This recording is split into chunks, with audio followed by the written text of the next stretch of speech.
I want to thank all of you for showing up this evening, and it is my pleasure to introduce Councilwoman Lula Davis-Holmes, who was first elected to the Carson City Council in March of 2007.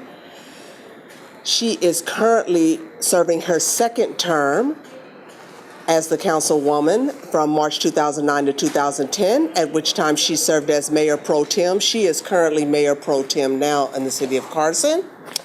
Councilwoman Holmes has a career dedicated to community and children programs, and this is one of her top priorities as the councilwoman. Her vision is an exemplary commitment and successful programs for the city of Carson, and because of this commitment, the department has, her vision, exemplary commitment, and successful programs earned the department its first ever California Parks and Recreation Society Award for Excellence for Community Programs in 2002, and received an honorable mention for its after-school reading programs in 2004. Ms. Holmes has held numerous town hall meetings designed to educate and inform residents on issues that are affecting them in the city council. I guess you all can tell that I am exceptionally nervous because I am so honored to have the councilwoman here. I am far more honored than I was to have the mayor here. Right? I just want to let y'all know. I'm like, we had the mayor here, right? I'm more honored to have the councilwoman here than I am to have the mayor here. He was good, but she is just great. Do you understand what I'm saying? She is absolutely positively great. She secured the congressional moratorium on the Carson's designation as a flood zone. She was also responsible for revising the city's first-time home buying program, giving Carson residents the first priority. As council member, she has demonstrated her ability to make tough decisions in difficult times, proven through her position to prevent any form of fracking in Carson. That's monumental considering last semester my students did a analysis on hydraulic fracturing that they presented to the Carson City Council last year, which was very valuable. Ms. Holmes has also been a resident of Carson for 40 years. She has worked for the city nearly 3 decades, and I want you to know that she is an alumni from California State University, Dominguez Hills. That's what I'm talking about.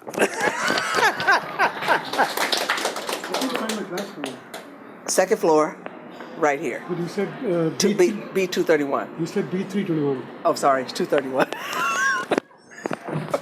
Okay, she received her bachelor's degree in sociology and a master's degree in public administration. Thank you very much. She is a passionate volunteer dedicating time to an American Cancer Society, where as a 22-year breast cancer survivor, she helps educate women on the importance of early detection, right? She was appointed to the Los Angeles Unified School Board District of Education Human Relations Council by Director Richard Vladovic. She is also a member of the Carson Sheriff Station Foundation, a nonprofit organization whose goal is to improve the working environment personnel at the Carson Station. City-affiliated organizations she has been involved with include the League of California Cities, South Bay Cities Councils of Government, South Bay Workforce Investment Board, and Southern California's Cities of Joint Powers Consortium. And Councilwoman Holmes was recently honored by the Los Angeles County Democratic Party as one of the 2015 Roosevelt Honoree Democrats of the Year. Prior to her election, I guess you guys think all she's done is public service, but she's actually served as the Carson Parks and Recreation Superintendent for 8 years and worked for the city for a total of 27 years. During her tenure, the department experienced tremendous growth and maintained an unprecedented success in its programs. Please join me in welcoming Councilwoman Lula Davis-Holmes to address us. Thank you so much. You can just attach this to you. Well, first of all, let me say it's an honor to be here tonight to speak with you. I always try to come when I'm requested to come and speak because this is where it all started for me. And I think I realized where I wanted to go after going through the master's program here at Cal State University, Dominguez Hills. It's one thing that I tell people when I speak to the classes is that public administration taught me the why of what I was doing. It's always a reason. So I've just enjoyed a career in public. I'm a servant. I'm a public servant. Make no bones about it. I love the people I serve, and I serve the people I love. And I think someone has to do it because my greatest pleasure comes from me looking in little faces that I see here in this room and realize that you never know how many lives you touch and what you say or what you do and who's watching you. And I was very pleased when this class came before the city council and did a presentation on fracking. And we are still dealing with fracking. We're still dealing with it. Hopefully we'll approve that and the oil code at our council meeting on the 5th of next month. But that's not why I'm here. You guys have a list of questions to ask me about some of the buffoonery that's been going on in the city of Carson. I do realize that. My resume says a lot about me, and I've been on the council. I'm starting my 3rd term. I'm in my 9th year, and like I said, I enjoy what I'm doing. So I had a list of questions, but I will take the questions. Who wants to be the first question? Because we're here about what has happened in the city of Carson that brought a lot of unwanted negative attention to the city of Carson and the city council. And that started with our former mayor, who decided he did not have a pension, and he is 62 years old, and came up with a plan of action where he could work 1 or 2 years as a city clerk at $130,000 a year, because we're part-time elected officials. On a good year, $24,000 a month is what I make. That's why I say I love the people I serve. This is a part-time position. It's not like LA and your other cities where they're full-time and they're vested in all that. We're part-time servants. We operate under a city manager form of government, which means that we have a full staff and we just advise them on the rules. We set the policy, but we have a full-time city manager that runs it. But to get back to our former mayor, he came up with this scheme and said, well, because my name is worth $1 million, I'm going to run for city clerk. We had appointed a city clerk, Danisha Gauss, who was very qualified, and I'm going to win. That's how we started down this path. It took us a year to correct. And so therefore I have opened it. I know you have a list of questions, so I'm going to take your questions and I'll answer them to the best of my ability. I was fielded some. Do you want me to? Yeah, I need you to go to okay, go to the questions.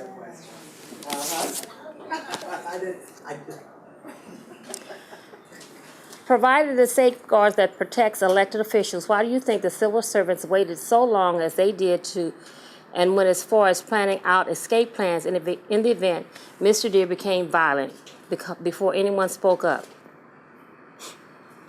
Before anyone spoke up. He was the mayor.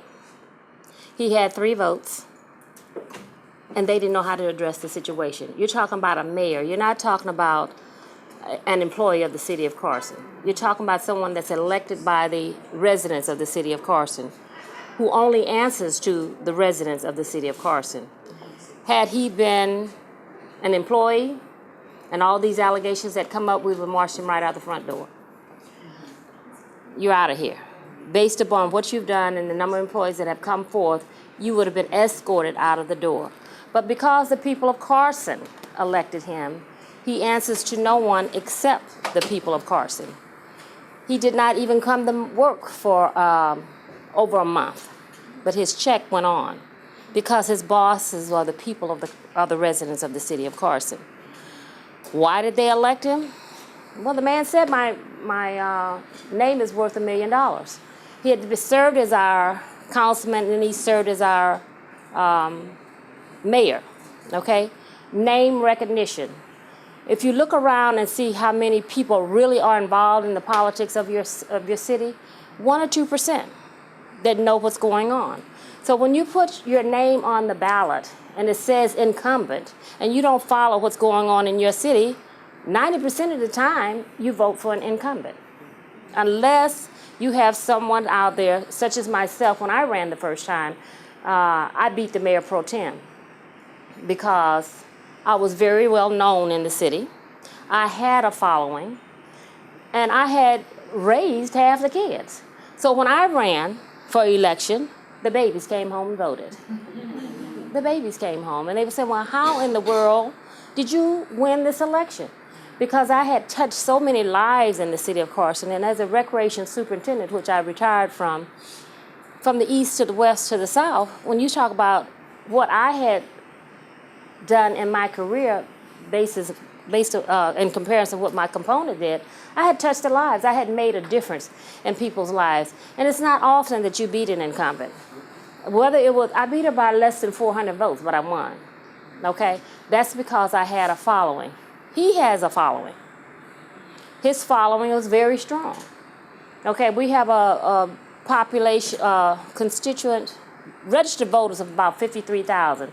Well, when only 12,000 votes, what does that say? 12,000, 18% of the residents in the city of Carson vote. Because they don't realize that their voice is what counts, and that we as local politicians is where the rubber meets the road. It's simple as that. When you start talking about who takes home is responsible for your street sweeping, who's responsible for your trees being trimmed, who's responsible for your lights, who's responsible for your quality of life, your local politicians do that. That's why I tell them I have no aspiration to go into the assembly, because I enjoy walking through the mall and seeing my constituents and letting me know what it is they need. If you become an assemblyman, you lose that, because instead of 98,000 people, you're serving 4, 5, 15,000 people. So he was able to do this because of name recognition and the fact that most of the people are not educated about what goes on in their city. He capitalized on that. Why didn't they speak up? Fear. He's the mayor. He's the mayor. And then you had people running around saying, oh, that's just Jim Deere, don't pay any attention to him, he's the mayor. But when you have employees that are talking about escape routes, I am really, really surprised that none of them brought a lawsuit against the city. I'm really surprised. The only way that an elected official can be replaced is the Attorney General and the electorate. That's who replaces elected officials. They replace themselves also because they do something stupid like he did. So that's what happened with Mr. Jim Deere, and the employees would not speak up out of fear, because remember, we have a city manager form of government. He's appointed by the council. We hire two people, the city attorney and the city manager. The city manager, whom some of these people may have complained to with our past city manager that was there that left, said they didn't get a response. Their response was, he's just Jim Deere, don't pay any attention to him. So they just let it go on, and they built it up. And the staff that was talking about escape route was my executive assistant in my office. Very quiet, very respectful, because they're of the mindset that you respect the position, okay? And so they decided to close their mouths because they didn't feel that they had anyone in their corner to fight for them, because they had already mentioned this to a previous city manager who said, that's just Jim Deere. So if I go to the city manager of the city and he says that's just Jim Deere, and then I know that this mayor has 3 votes, what am I gonna do? I'm either gonna file a lawsuit, I'm gonna find another job, I'm gonna sit there and hope and pray that nothing happens. And I think that's what happened in this instance, because they didn't feel they had any outlet but to sit there and take some of the things that was going on. What can be done to assure that the situation like the city clerk controversy won't happen again in another city and affecting other people?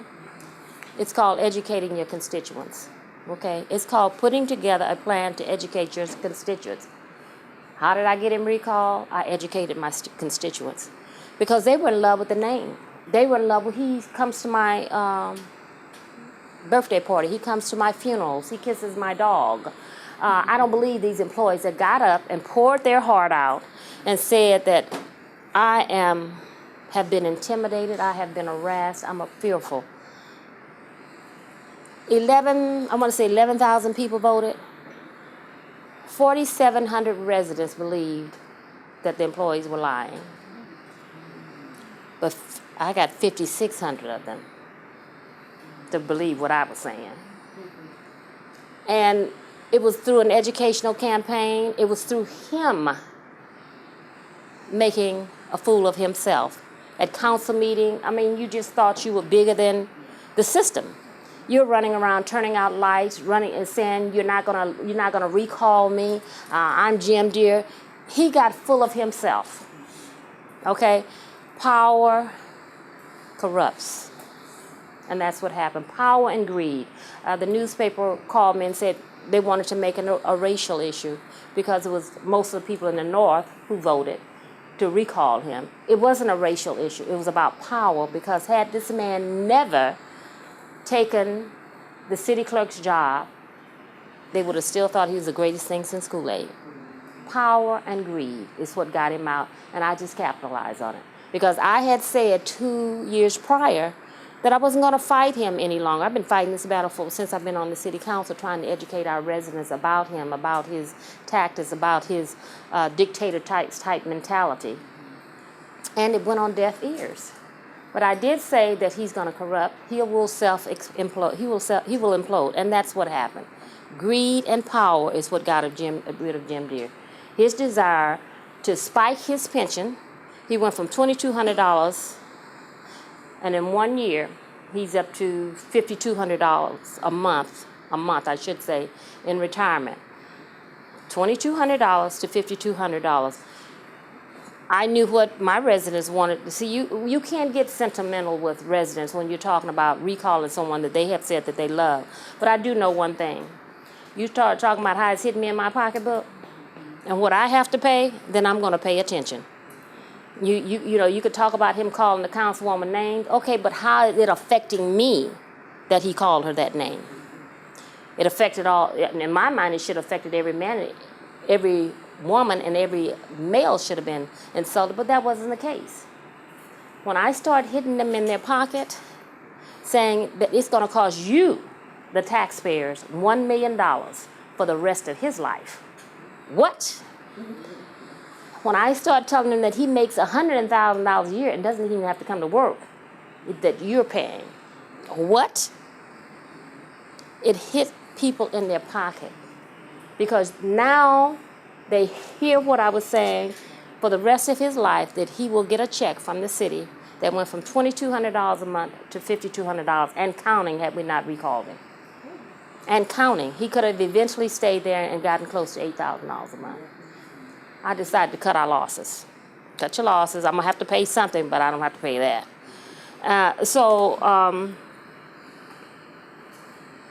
How can we ensure that it doesn't happen again? Again, I cannot emphasize it enough. Education on what is going on. And if you're in a city, not Carson, because every city has its problems, and it will surface its ugly head somewhere else, but you need to be involved in your local government. You need to know who you're electing to sit there and represent you. It's just not anyone, because it's a popularity contest. You need to understand that this is about your quality of life and who you want to represent and speak for you. So get involved, educate your parents, your friends, get on the phone, educate them about the importance of voting absentee.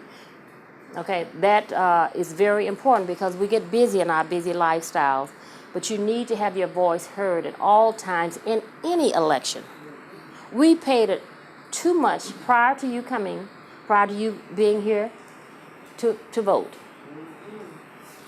My parents paid a dear sacrifice. And we need to be, at any time the polls open, we need to be there, be it absentee or whatever, and everybody that you know. Call one, bring one, do whatever you can to get people to the polls to vote. Your seniors, your parents, your brother, your sister. I was amazed at the fact that on election night, I was walking the street and 10 of my residents had not voted at 6:30, and the polls closed at 7. But I walked the street. It was that important to me. I walked the street and knocked on doors. And you need to get involved, because every vote in this election, to me, counted. You know, the last election that we had, Jawan Hilton was elected by 18 votes. That's not a lot, 18 votes. Because that generation, 40-something, they got busy. No, I didn't vote. 18 votes? That could have been, the whole complexity of the city would have changed had it not been for those 18 votes. For 14, Mr. Deere was a mayor. Oh, wait a minute. A city clerk is to serve the people. This job uses people skills. How was this man not caught off his temperament before he got this bad? He was, but no one wanted to listen. No one wanted to believe that he could be that bad. And when you have someone with a split personality, I mean, he's not going to make the people that's in his corner upset. He's going to come to you and present his best side at all times, that dual personality.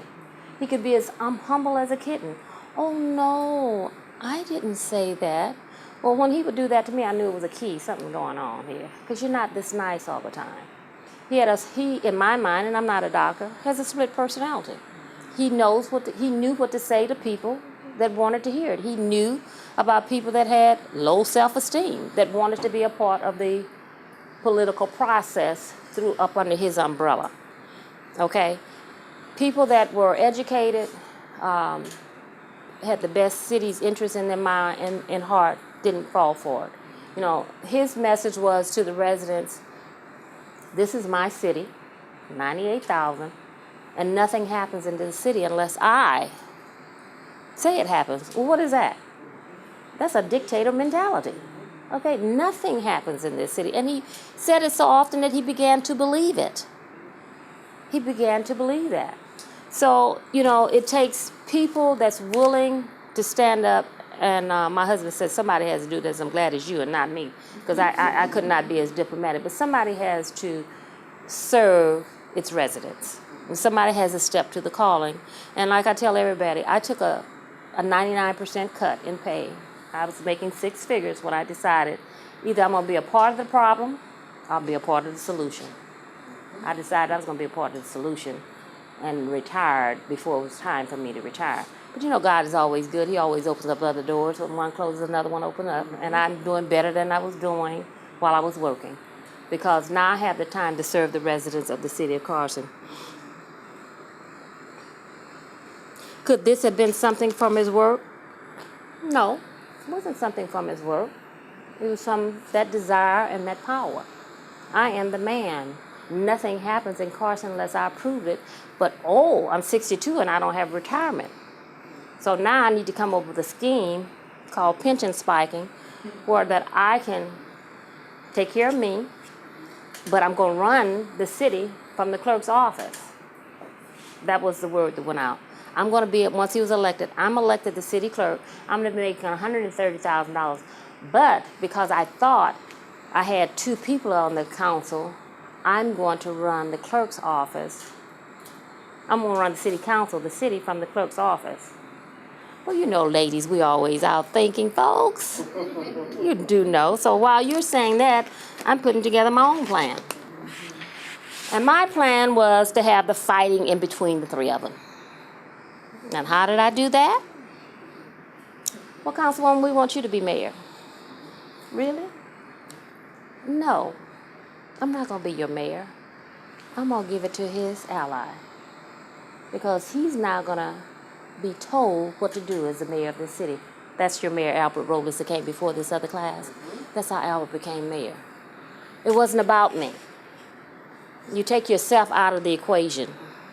It wasn't about me. Sure, I could have said I want to be mayor, send it to an election, and I wasn't going to do that. I had 1 vote, and I had the controlling vote. So when the good Lord gives you the power, you use it. And he said, I'm going to give you the power, and I'm going to see what you're going to do with it. I said, okay, I'm going to be obedient. This is your new mayor. And my mayor said it was a bomb that was heard throughout the city of Carson, because there were bets going around that I would not give my vote to anyone, either one of them, and it would be an election. It wasn't about me. So I used what I had to make sure he didn't get back in, and I told him on the biz, I'm going to make the mayor, Albert Robles, my colleague was a councilman, the mayor of this city, because you will not sit back in that center seat. I will not give you the power to sit back in that center seat. My job is to keep you out. It wasn't about me. Did I want to be mayor? Maybe. But one thing in local politics, the mayor has one vote. Guess what? I got one vote. It takes a smart politician to know that to get anything passed, it takes 3 votes. Okay? I don't care if you're the mayor or who you are. It takes 3 votes. And that's what I did. I started counting my votes. And I wanted like minds on the city council to stop some of the buffoonery that was happening, to rescue our employees, because they were intimidated, and they told me, but I couldn't do anything about it, because again, it's an elected position. Only the electorate can do something about it. So that's what we did. Is it possible to guarantee that issues and problems that occur within the personnel will not trickle out and affect the city and how it is run? The only way that will happen, and I can't say it enough, is know the people that you're electing. When you run for office, it's who's going to vote for you, who's willing to follow your lead, who feels that you're a good leader. You know, as a leader, if you're not getting kicked in the butt, that means nobody's following you. Leaders need people behind them that's willing to serve, that has an agenda for the people of Carson. And the measures that I would take, we're putting in a system where hopefully it's been one in place already, but we have to hold our city managers and department heads accountable. And they need to bring this matter to our attention and not be afraid. And I understand that the city managers and the department heads, directors, they have to feed their children, because you serve at the pleasure of the city manager is an at-will employee. Anytime you get 3 votes, you can say, well, I don't want you anymore. You don't have to justify it, you just say, I don't want you anymore as an at-will employee, and that's the contract that they sign when they come on board. And that's what happened in our city. Everyone said, well, he has 3 votes. Well, I need my job. And there's some other things that happened during this process while he was the mayor, you know, where he was having businesses. If you don't do what I say, you're not going to, I have 3 votes. That was the word that went out. I have 3 votes. But when we start educating, and the mayor that came to the class, when he really realized what's going on, and I told him, I said, you're too educated. He's an attorney. You're not going to follow this buffoonery. And that's what happened. The infighting started. Okay? No, the buffoonery has to stop. Our job is to protect the employees of the city of Carson. So therefore, the censors came in. A censor is nothing but a slap on the hand saying, your colleagues don't like what you're doing, you're being censored. It has no teeth to it. And then we requested that there be a complete analysis and interviews taken by all of the employees. Employees need to know the right that they have somewhere to complain and that their voices will be heard. And we're working on that right now. We're trying to make sure that this does not happen again. And like I've told employees, because I came from the line of employees, you don't work for me. I can't tell you what to do. And a lot of it, my staff and the city manager tell me all employees are not as strong as you. I was an employee when Jim was the mayor. But when he would come to me, I'd say one thing. I hear what you're saying, Mr. Mayor. I will take it to the city manager. That's the answer that all employees need to give. If it's from me, if it's from the mayor, whoever, I hear what you're saying. Okay, Mr. Mayor, I will let our city manager know, I'll let my boss know. Because they don't work for me. They work for the city manager. Okay? That's their boss, and that's that education. You need to know that you have an outlet and use that outlet. Because elected officials hire 2 people. That's the city manager and the city attorney. That is it. Those are our employees. We're the policy makers, and we set parameters as to what we want, how we want our city to look, establish goals and objectives, give them to the city manager, and how he climbs that ladder is up to him. That's my philosophy, but not all politicians are like that. I'm like that because I came from the ranks. I know about organizational structure. But when you have someone that's saying that you're the king and this is my city, then you got a whole city that was held hostage, an entire city.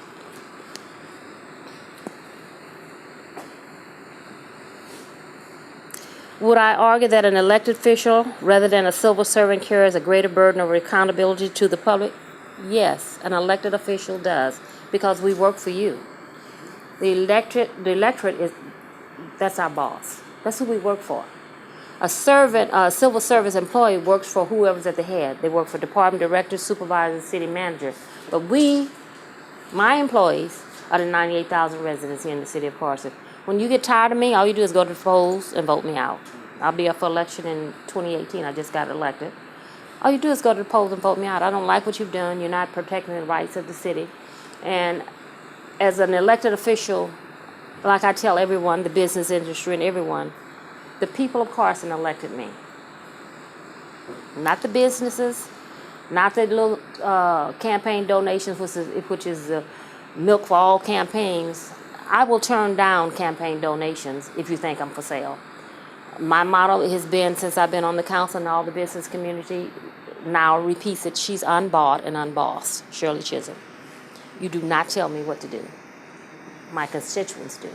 That's the purpose. You heard your professor say there's town hall meetings. I bicycle throughout this city to find out what it is that the residents on the north want, the residents on the south, east, and west, because the needs are different in each community, and we are elected at large, so all the residents are mine. We're not by districts. So I have to make myself available to all 98,000 residents in the city of Carson. What's important to you? At Stevenson, in North Carson, South Carson, the issues are the same, but at the end of the day, when I leave City Hall, I have to go and see those same hot potholes. I have to deal with the same crime, because I live it. My kids are in this city, my grandkids are in this city, my friends are in this city, and I love this city. I've been here since 1974, so yes, I'm gonna fight for this city, because I'm not going anywhere. I can't pack my suitcase and just jump up and leave. How is the effectiveness and efficiency of work output affected with workers when workers are feared for their safety in the workplace? When employees are feared for their work, their safety, well, they're constantly, when somebody comes in there, they're looking over the shoulder. They don't know, well, what mood is he going to be in today? Or what mood is that person going to be in today? How do I deal with that person today? Well, he's the mayor of the city. Yes, it's effective. You know, does absenteeism go up? Of course it does. You know, do you really want to come to work?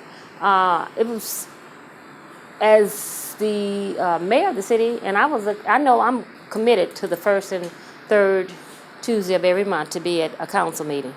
But it was getting so I didn't even want to go, because I didn't want to have to go through all this buffoonery, sitting there till 3 o'clock in the morning.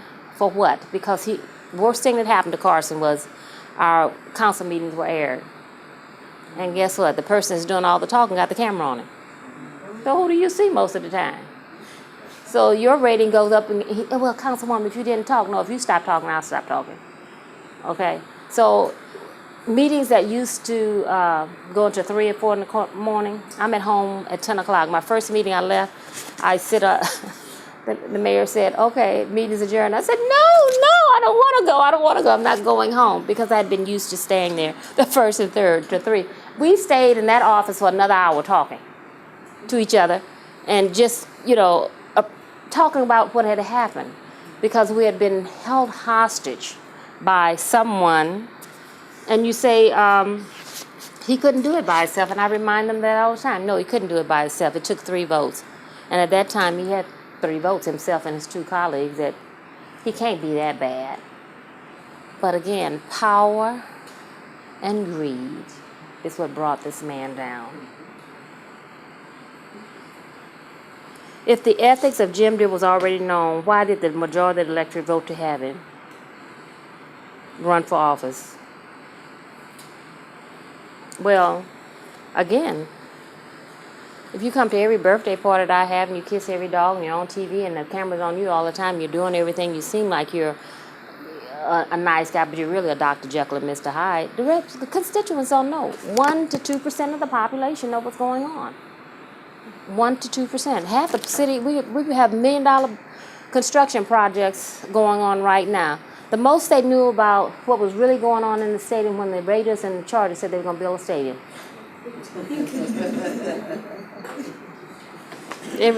That's when they really knew what was going on in our city.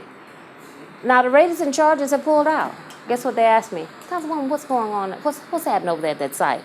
We've told you for years that we want to develop a mega mall, but you didn't hear that. You heard the raiders and the charges are coming to Carson. We had all this publicity. It was good because it put us on the map. But I'm saying that to say, if you knew the raiders and charges were coming, why don't you know what's going on in your mall? Why aren't you looking at TV to find out that I have a veterans village that's going down on Carson Street in Figueroa, that we have a multi-million-dollar project that we have on the corner of Carson. You know, we're talking about all these developments, and you don't know, but you knew the raiders and charges were coming. So you signed a petition. We did it in 2.5 weeks. Every resident of the city knew that the raiders and charges may be coming to Carson. It worked out fine, but what I'm saying is to get involved in your city, know what's going on. Find out when your streets are swept and who's responsible for it. Find out when your trees are trimmed and if it's on a rotating basis. So he had an ethics policy that he didn't adhere to. Again, he's only accountable to the residents. Didn't mean anything to him. It's on a piece of paper. Hold your elected officials accountable. Hold them accountable.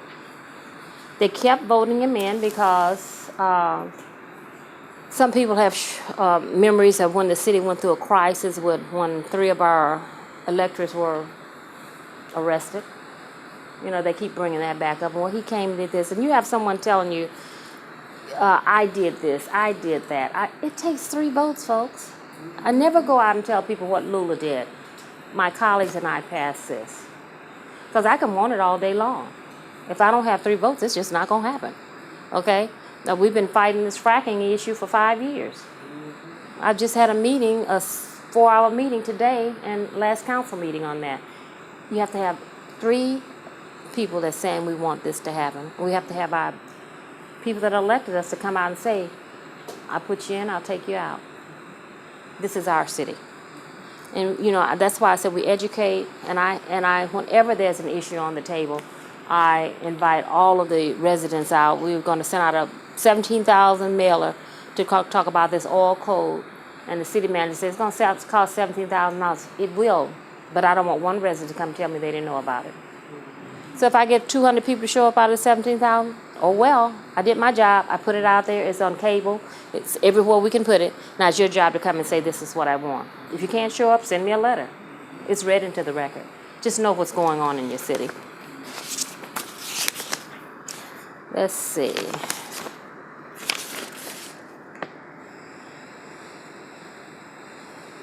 As a civil servant, what necessary actions must be taken in order to repair the image of the city of Carson after all of these allegations? I think the best thing that happened to the city after all of these allegations was on February 23rd, we, the residents of the city of Carson, recalled him. We said enough is enough. Okay, that goes back to what I said. I put you here and I'll take you out, and that's what they did. But in his mind, well, in November, the mayor's seat is up, I'll run again. I'll run for mayor. 46,000 people, because I have 47,000 votes. And what I tell him is this, you had 47, I had 57. I'm going to get more. Because you cannot, I'm going to do everything I can. And normally, elected officials don't come out against their elected officials, but I had to make a decision. Whether I was going to be silent and let my employees say that no one was taking care of them, that you heard my cry and it fell on deaf ears, I had to step to the plate. What I and my colleagues did is normally, you just don't do it. But at some point in time, you got to take a stand. And the stand was, I'm going to fight for my employees and I'm going to fight for the residents in the city of Carson. You're out of here. And that's what happened on February 23rd. The electorate came out and said, we are sick of this buffoonery. We want to repair our city. We want to go back to be the model city. And we are talking about becoming a destination city. You cannot be a destination city if your employees don't want to come to work. And that you're just doing things that are not normal. Carson was a laughing stock when I would go to conferences. And the first thing they say, you still have that person there. When you guys going to get rid of him? You know, I got tired of hearing that. So that's why I said something You just normally don't come out against your elected official, one that's sitting. I had to make a decision. We're going to repair the city through positive things that we're doing in the city, positive. We're going to have some sessions where we invite the community out to talk about their concerns, to let them see the new leadership that's in place. You got to market and sell yourself, toot your own horn. And so that's what we're doing. We're taking the captain of the sheriff department out with us, everyone, and make it. I think I've done my 10th town hall meeting, and we'll do more. We're going to circle back around so the people and the residents of the city of Carson can see that we're reaching out. We're going to have an event at the community center where we invite them out to talk about the healing process. So those are some of the things that we're going to be doing right now, and hopefully, and people watch the news meeting. The only thing when I'm out and about is you guys did it. Now, do we still have to pay this money? That's what I get asked every time. Yeah, you did it, but do we still have to pay this money? Yes, we do, but we stopped the bleeding. Now our city clerk, qualified city clerk, we swore her in last Tuesday. The young lady that he beat, she's in the office, and we have a qualified, certified city clerk that's back where she belongs, and he's out. He's out. And we're going to keep moving in the direction of peace and harmony and kumbaya, all that good stuff.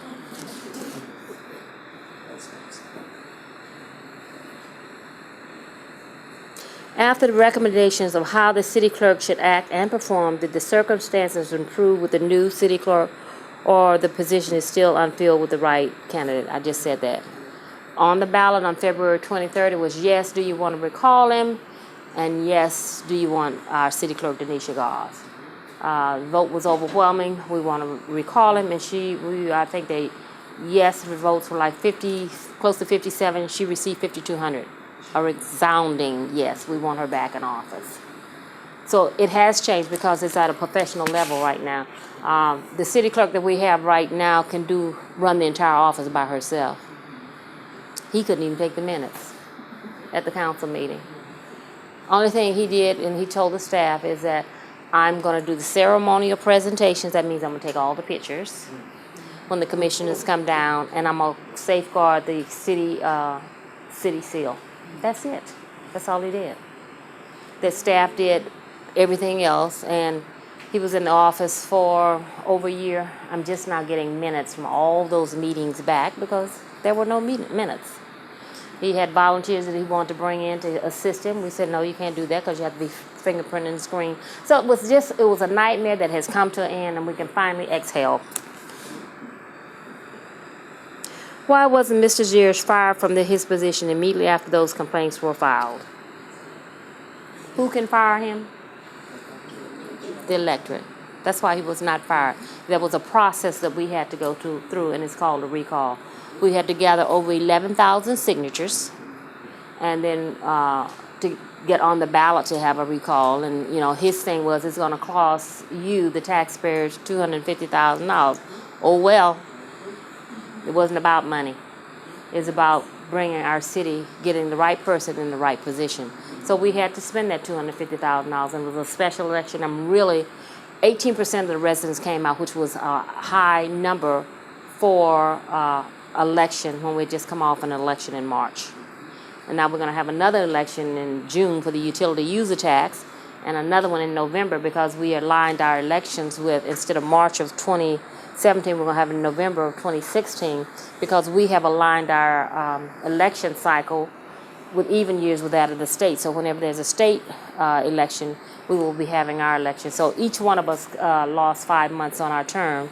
The young man that was appointed, Jawan Hilton, when I said won by 18 votes, he was not scheduled to be up for re-election until March of 2017, but because we made a decision to align ourselves with the state election, he better be campaigning now. That's what he should be, because November will be here before you know it.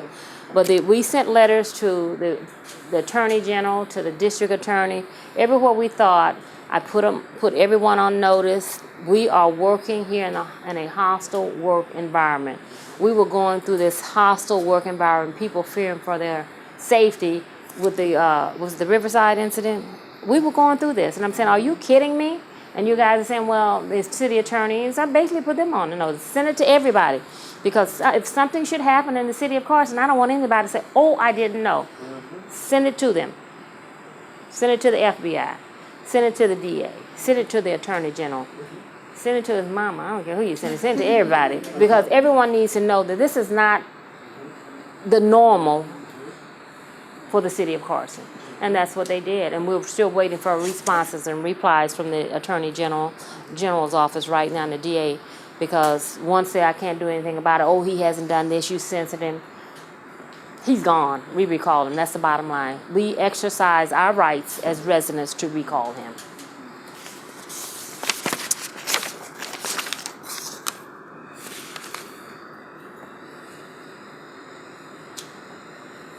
Do you see any problems, room for improvement with the current style of management in your workplace?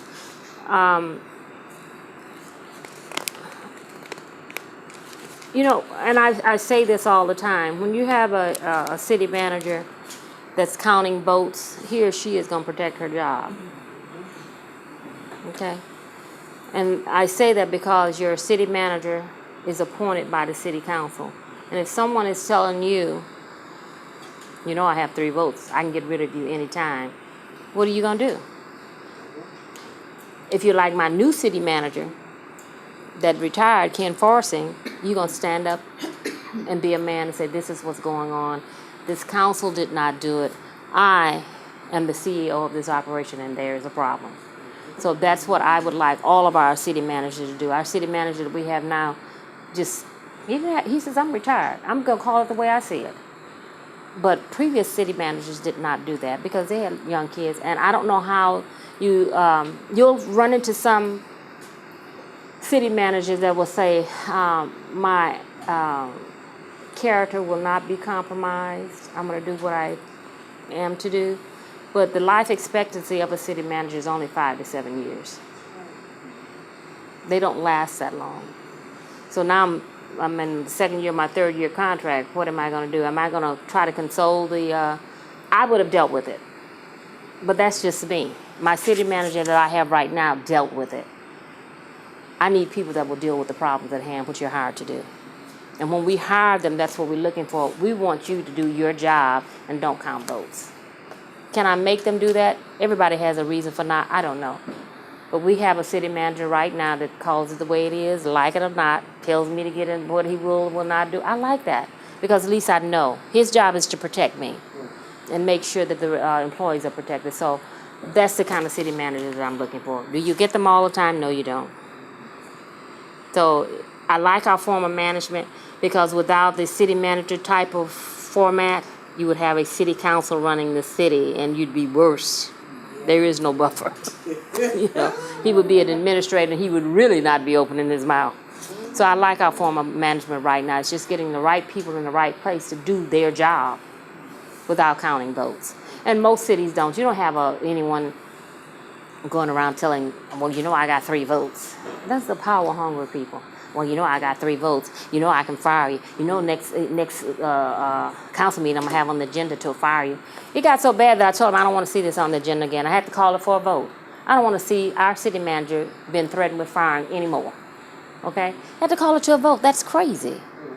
I want him to come to work, do his job, her job, and that's it, and not be threatened. So that's what we finally did before he decided he wanted to be the city clerk.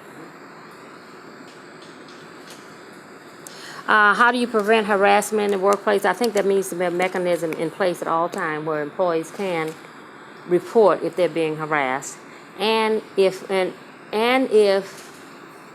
coworkers see it, they need to report it. Employees should not have to come to work and be harassed. You spend most of your life at work, and it's supposed to be a nice working environment that you do not have to take harassment. So if employees are being harassed, there are mechanisms to prevent it. They need to be reminded constantly. We're working on a harassment policy, updating it right now, that these are the steps that you need to take if you're being harassed. So our HR director, we have a new HR director that's putting these in place. They will be going out once we tweak them to the employees. But there are mechanisms in place. Just don't be afraid to use them. Don't let fear be a reason for keep you from complaining that you have been harassed, because if you're being harassed, someone else is, and it has a domino effect.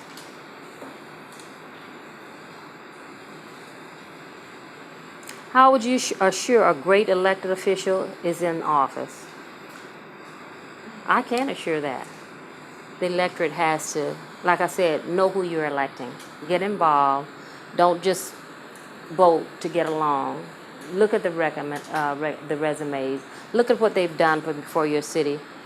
Sit down and have a dialogue with them. Attend the campaign forums. Watch your TV. They'll tell you what you have up there, because your council meetings are aired. But elect someone that has the best interest of the city that you're in, not someone that I say that comes riding along, that's using this as a springboard to go somewhere else. Okay? Because when elected officials are using local government to spring to the assembly, they're going to do whatever it is that's giving them campaign donations. And I made a commitment when I was elected. I wasn't looking forward to going to the assembly. I wanted to make sure where I lived was taken care of. So I don't have a desire to hop on a plane. But that's what young politicians do. They use it as a springboard. There's nothing wrong with but make it known from the beginning. Don't come to the city and get elected and say, no, I'm not looking for future advancement. Because most young politicians, your better politicians have been elected at a local level first. Then you go to the assembly, then you go to the Senate, and then you go to the Congress. But hold them accountable.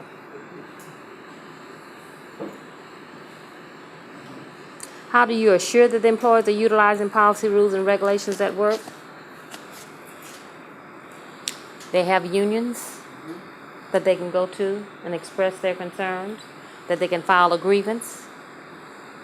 There are so many layers that employees can use. A lot of them don't. And for the managers, there's documentation and goals and objectives. You don't let someone come in and tell you, okay, you're out of here, and that you don't have any goals and objectives. I'm a management by objective person. I want everybody to know what their goals and objectives are, and I'm going to hold you accountable. And I'm going to have quarterly reviews for you, so you'll know where you are. And when I was working, that was the one thing I was big on, is goals and objectives, management by objective. That you don't have to wonder. And you give them their reviews and let them know what their weak points are and their strong points are. And then if you're not making it, you use the disciplinary procedure, or you say, okay, you're not a good fit for our organization. So I think to make sure that they're doing it, again, management by objective.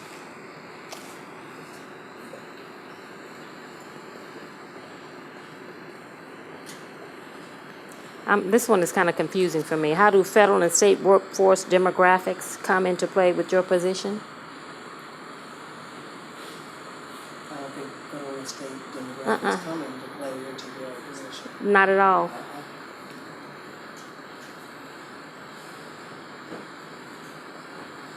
Oh, well, the answer is doesn't come into play. Okay. So I think I've covered all the highlighted ones on here. Are there any questions? No?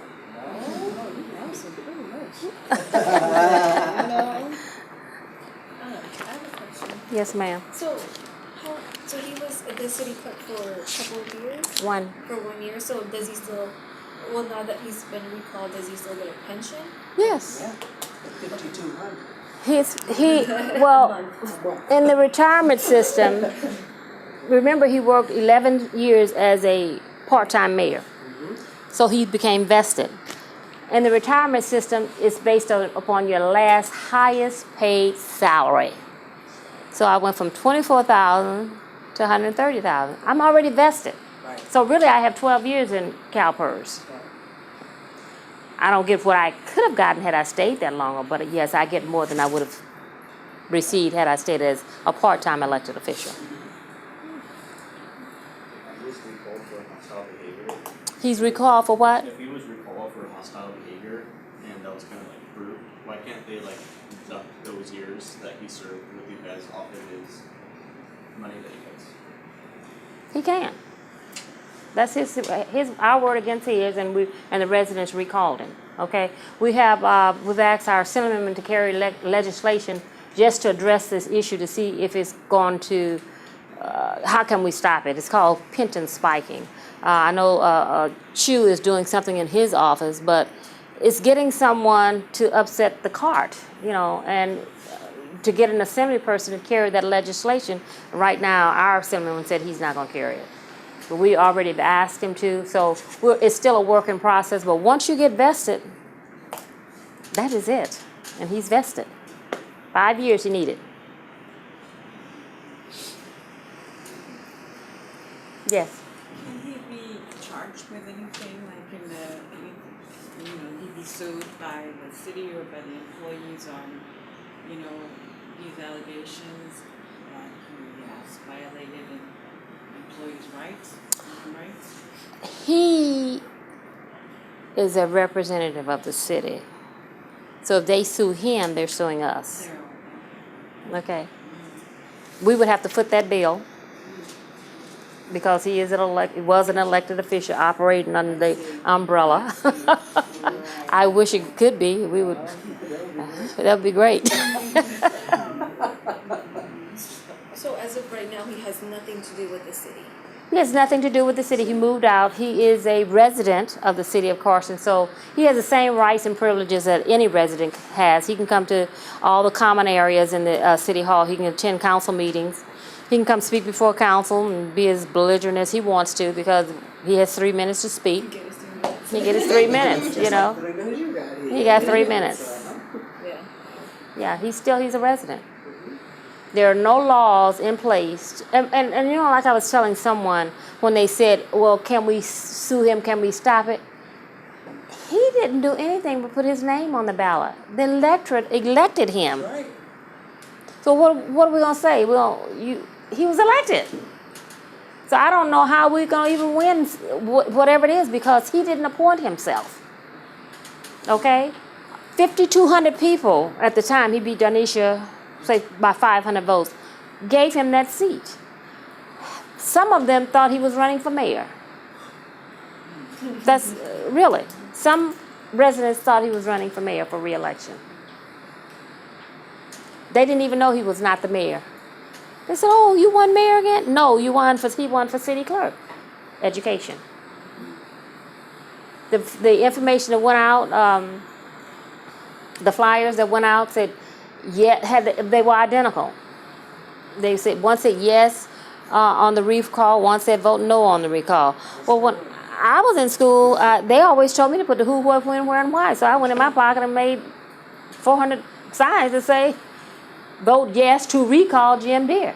Because they didn't know what they were recalling. You have to educate people. And they said, oh, Councilwoman, thank you.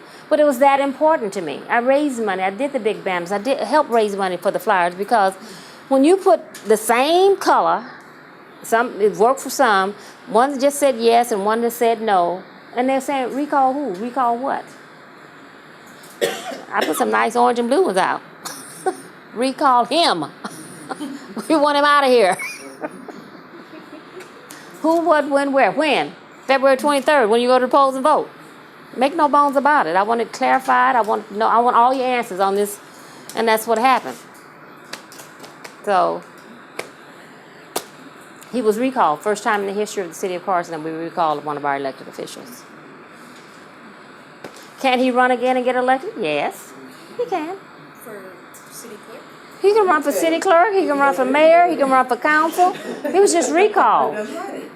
He's out of here until there's an election, and we if he wins, he's back in.